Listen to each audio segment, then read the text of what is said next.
2019. He was born in Montreal and survived the Expos, the Olympics, the opening of the Metro. He had walked barefoot in the snow before that, and Expo 67, when Charles de Gaulle announced that he wanted Quebec back in the ample bosom of the French Republic. He attended Dawson College after a short stint as a stevedore, spurred to do so by Marlon Brando on the waterfront. Some may think he ducked the true life on the docks by serving as a payroll clerk, except he was in Montreal, and there were an unlisted copious number of folks on the payroll in Montreal in those days.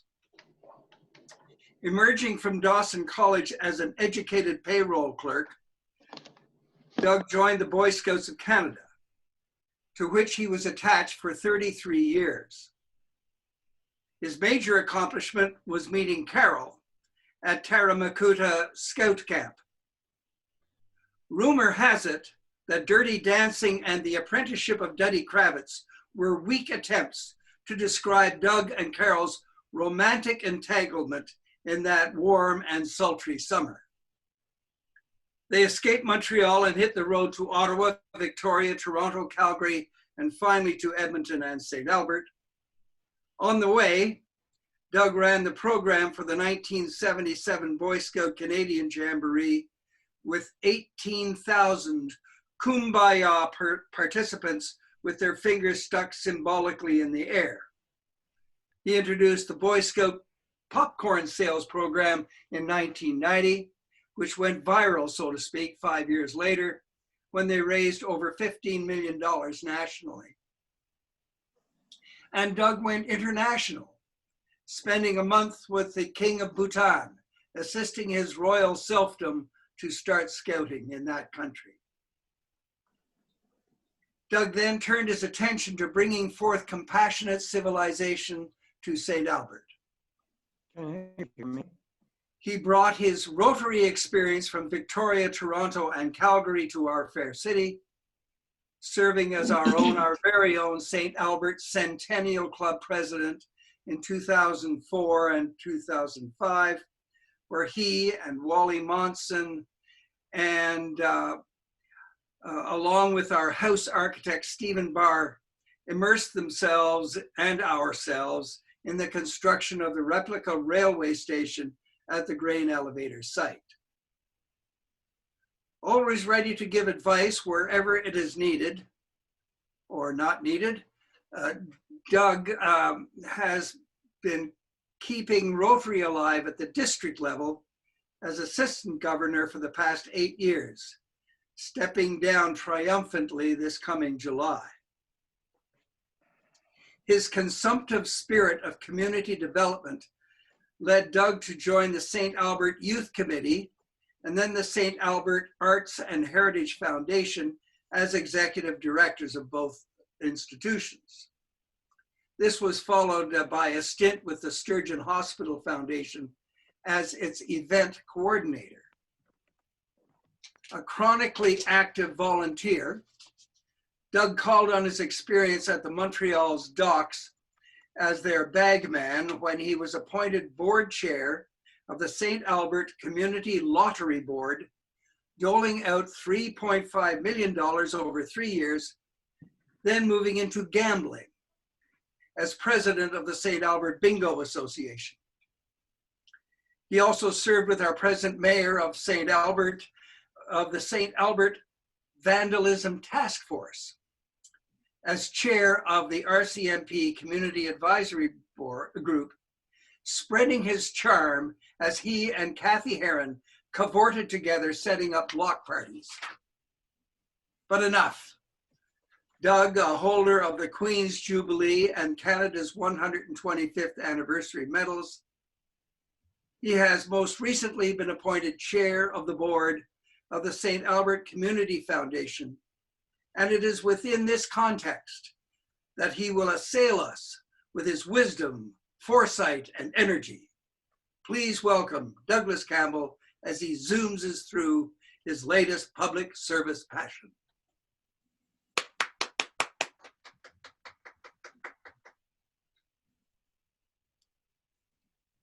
anybody, Where is can you Doug? guys hear me? Somebody give me a wave if you can hear me. I can hear Okay. you. I've actually lost my audio here. Give me 2 seconds.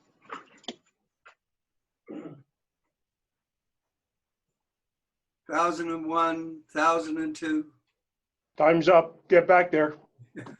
That was Hey, inspiring. Alex, how are you? Good to see you.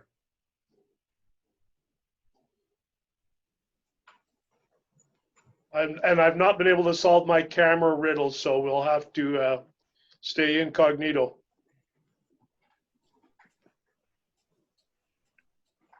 That's all right, Frank. People can always play around in here. Okay, folks. Thank you very much, Alan, for the kind introduction. So what I'm going to do this morning is to actually talk to you about 2 foundations. I'd like to talk a bit about the St. Albert Community Foundation, and certainly to talk about the Rotary District 5370 Foundation. So first, let's talk a bit about the St. Albert Community Foundation. The St. Albert Community Foundation as an organization was founded in 1997 and was created and managed by a group of St. Albert residents and surrounding areas. Some of the original members of that group were Kent Davidson, Duff Jameson, and even a fellow known as Tom Flynn from Flynn Brothers Construction out of the Morinville area. That's why the foundation, in fact, serves St. Albert and surrounding area.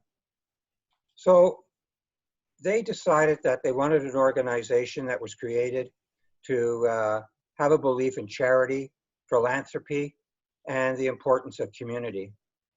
Thanks to the generosity of contributors, past and present, mostly St. Albert citizens, we are building a permanent legacy for generations to come.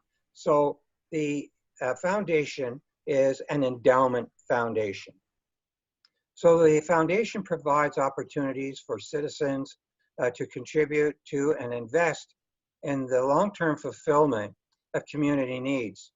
And funds from the foundation are used to support worthwhile community projects organized by charitable organizations within St. Albert and surrounding areas.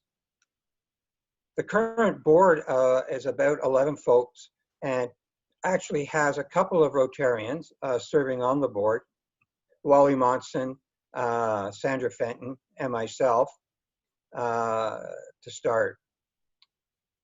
The focus of the foundation in its founding principles was to focus on youth, seniors, social issues, arts and culture, recreation, and mental health.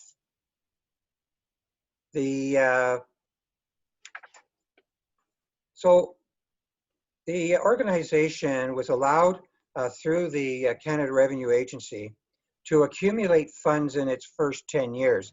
In fact, many of the original donors signed agreements that allowed the foundation to keep its funds for 10 years to grow, and then after the 10 years to start allocating funds. So since 1977, the foundation has grown over to $2.5 million, and we currently hold 27 different funds. And the way in which we are able to hold funds is that they are either a donor directed, which means that a donor has a special interest.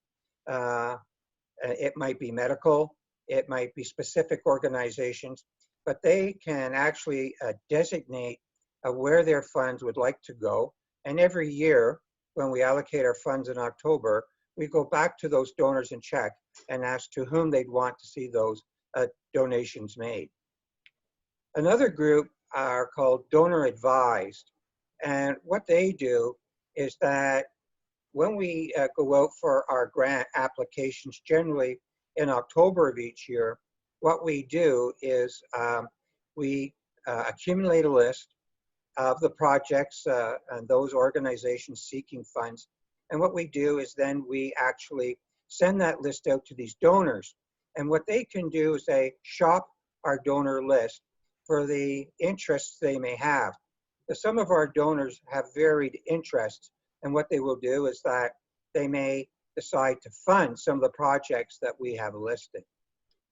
All the funds on our list are actually vetted before they get on that to make sure they are what we call a qualified donee. The other group of funds that we have are held in a trust called the Community Fund. Now, the Community Fund comes from general donations where people have made contributions, and we hold those funds for over a number of years.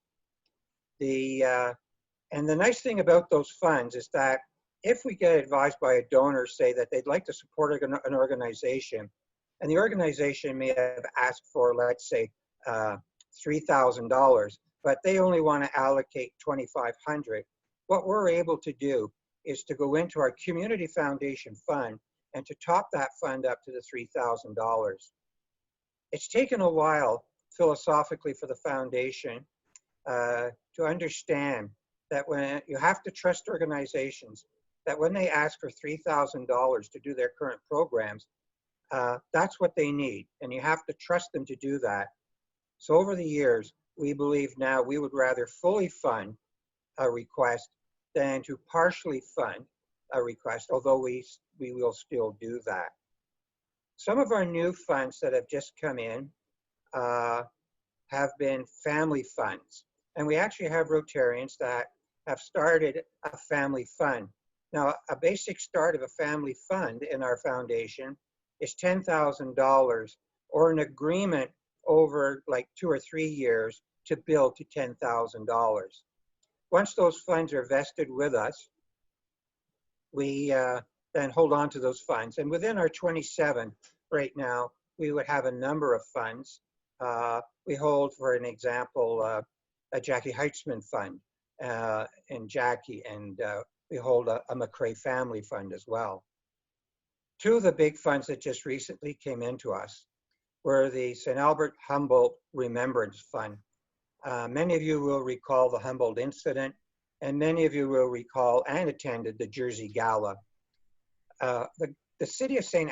Albert collected the funds that were donated, and were able to receipt those funds for taxation purposes back to the donors. But it is not the intent of the city, however, to be an endowment area or a place to put endowment.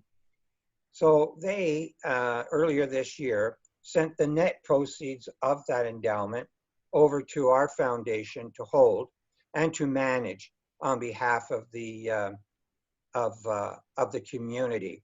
And the same thing also happened with funds collected for the Constable David Wynn Fund.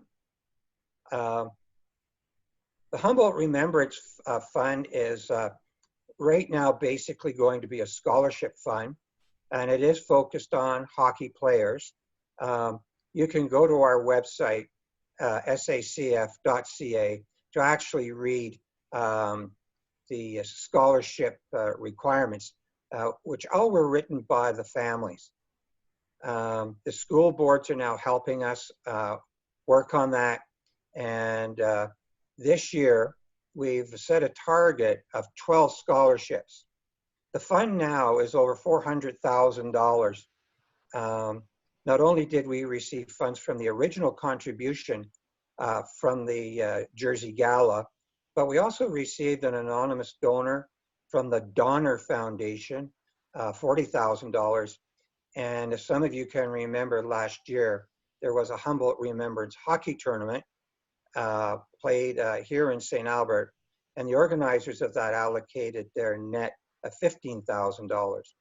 So we think we're going to have, if we are able to give all of them away, about 12 scholarships at about $1,200 each. We may in fact find the opportunity to increase that amount. So what do we do with our funds? As we started out as a very small foundation, we made an agreement, a strategic agreement with the Edmonton Community Foundation.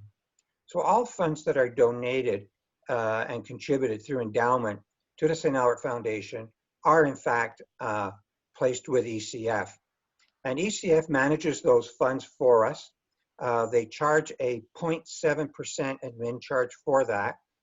And every year what they do is they drop down in about the fall, the monies that we are eligible from each fund to allocate.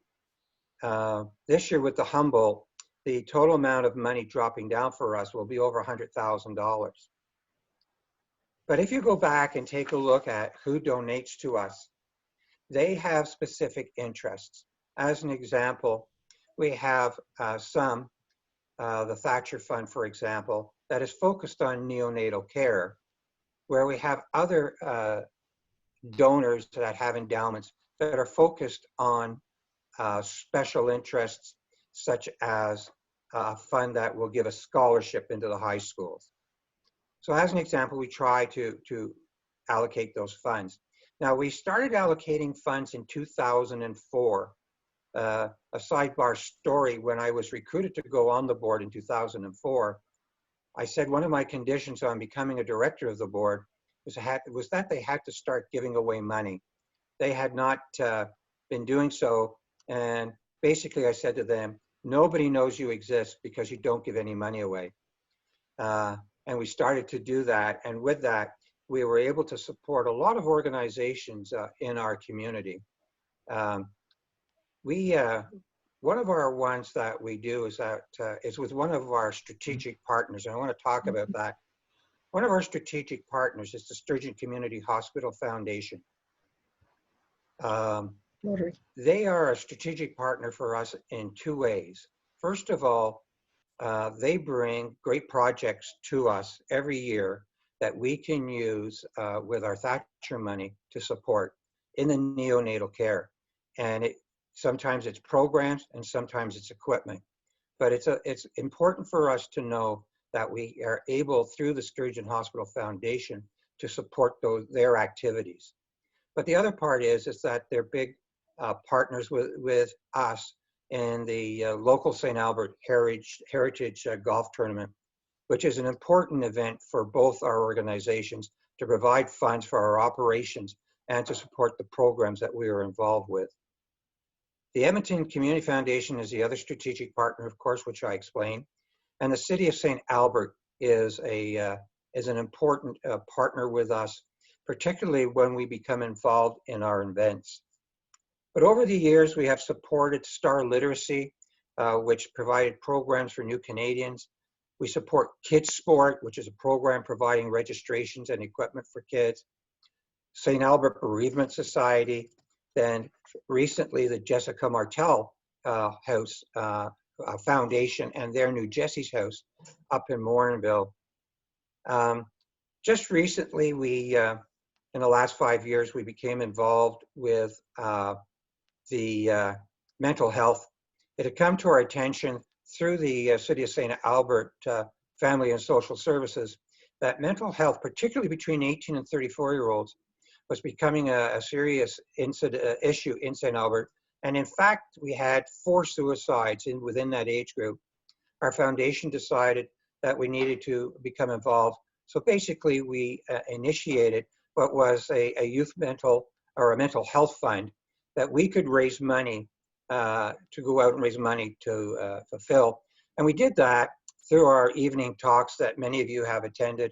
And we now are able to allocate money out of that fund to organizations like Stop Abuse in Family for overall counseling, and to Outlook, the GBLT community group, and the City of St. Albert Emergency Counseling Fund. So because my audio is absolutely gone, if you have any questions, you can use the chat feature at the bottom to either make a comment, I guess, or to ask me any questions. I'll let you do that. Meanwhile, I'm going to take just a couple of minutes. I want to talk a bit about the District 5370 Foundation. I'm president of that organization as well. This organization was formed quite a few years back to assist Rotary clubs, because Rotary clubs, as you know, we run events And people were wanting to donate to Rotary clubs, but Rotary clubs did not have the ability to issue tax receipts. And so this foundation was founded. It is not an endowment foundation. Its mandate is as a flow through. And so basically what we do with our foundation is that clubs sign an agreement with us and they go out and they raise funds.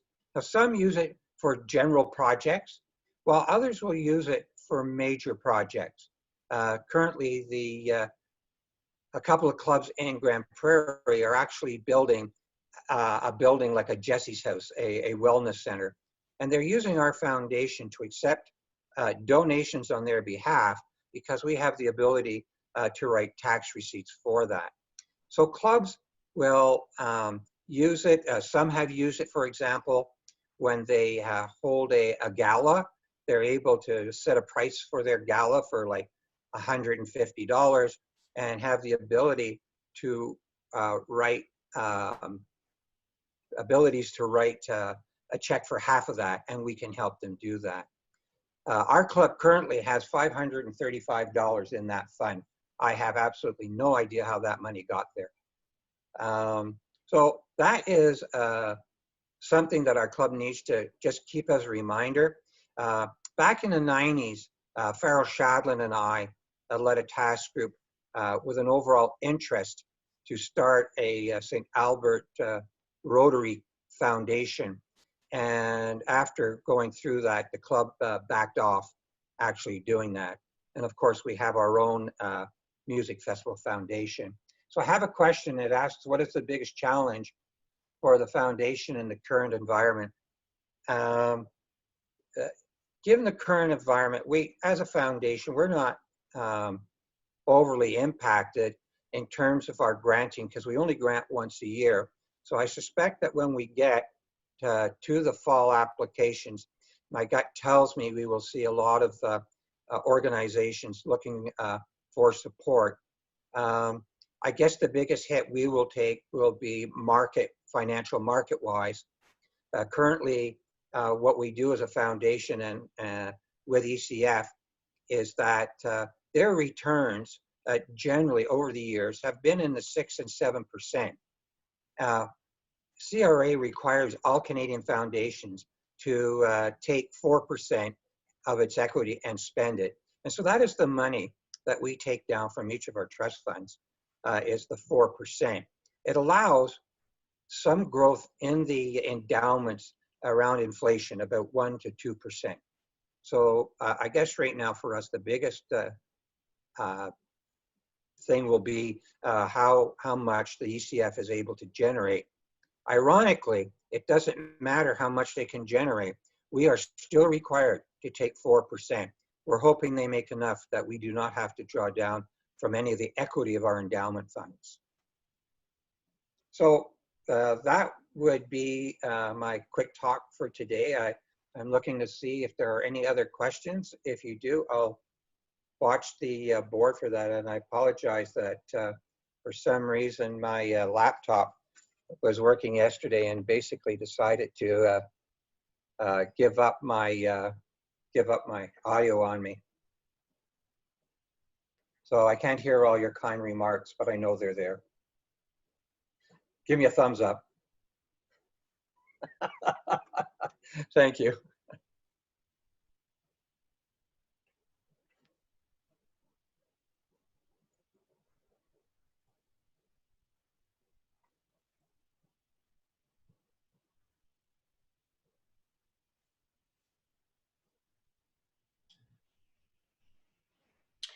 If anyone has questions, Doug was just mentioning to put it in the chat box below. If you do not see a chat on the right-hand side of your screen, just click that. Okay, I see a question. Somebody has asked, how does one access the Canadian Parents for French Scholarship? That scholarship was set up by the Canadian Parents for French Scholarship Alberta branch, and it is set up for the promotion of the French language. So any person that wants to do that can apply for that grant, but that is the purpose of that overall grant. Doug, can you hear me? Alan Murdoch here. No. Alan, we can hear you. It's Oh, just you that can. Okay. we can hear you, but Doug Campbell cannot hear you. His audio is not working. Okay. So you're going to have to type it in, or I can type it in for you if you like. Well, yeah, you probably a better typist. I'm wondering about that $535. I think it may have been money that was donated to Malawi School. Many years ago, we were trying to find a way of accepting donations when we first got into that venture, and we used the community, the Rotary Foundation for that purpose. But I'm not sure, so I'm not sure whether we drew all that money out or not.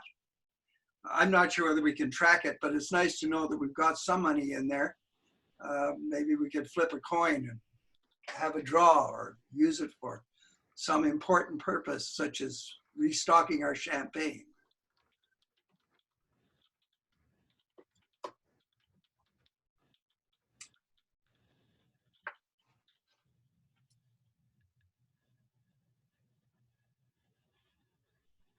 Charlie, would you know about that?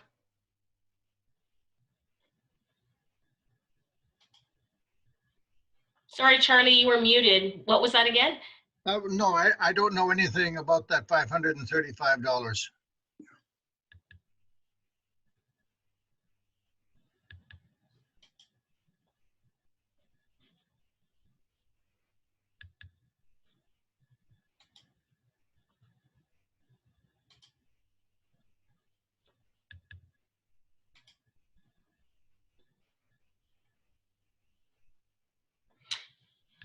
Anne, did you want to take back over the meeting if we don't have any other additional questions?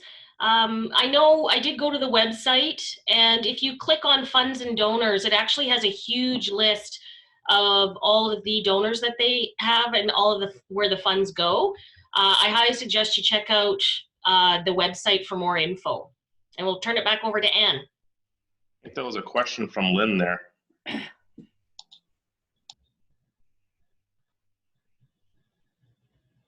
Okay. So what was Lynn's question? I was reading the, she's just asking, what was the terms of board members and commitment and number of meetings?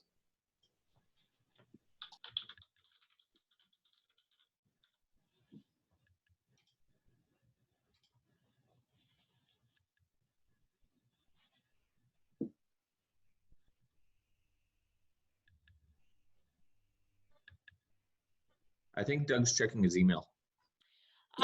Doug has just messaged here, and he says that he'll answer any additional questions offline for you. He does see them.